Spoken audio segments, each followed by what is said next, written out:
attendance. It's one of the biggest meetings that I have seen in the House, involving members of the public for many years. This is where the Parliamentary Labour Party meets. I think the 22 committee does too, equivalent of the Conservative Party.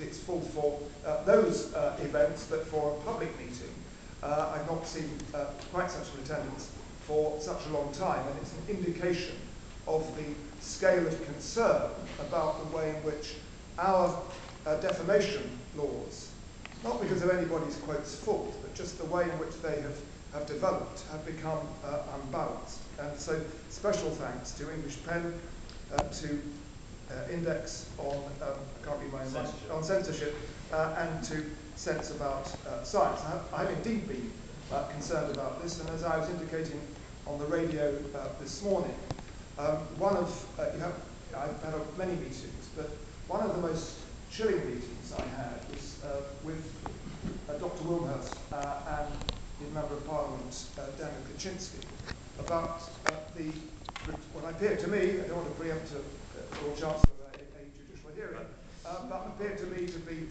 gratuitous disruption of the right of scientific research. I also want to thank John Whittingdale and his committee, who produced an important report. This morning, what I did was to set up a working group on libel, which, as it were, covered the field. It was run by some very, very good senior officials and lawyers in my department, with people like senior editors from newspapers. Those three of the organisations here were represented on that group, but also those who have the opposite point of view and were reflecting what David was saying towards the end about a kind of equality of arms. The report is on the website, so I urge all of you to have a good look at it, and do let us have your comments on it. It won't be perfect, because these things never are. They always involve a balance. But what they deal with, in short, is the need greatly to restrict libel tourism, which we think can be done principally by changes to civil procedure rules and other procedural changes, although they may require legislation, an end to allowing multiple publication. So we have a single publication rule, because otherwise people quite inadvertently will have got into situations where they've archived material and make use of it as archive. That then generates a further right of action.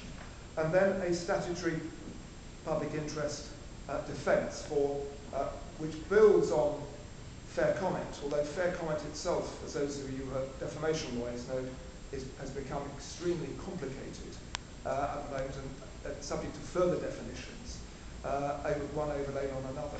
So it builds on that principle, but takes it a stage further, so that responsible journalism, and I may say responsible scientific endeavour, is properly protected, and there are various procedural matters raised there too. On the issue of protecting science, which is something I may say that I feel very passionately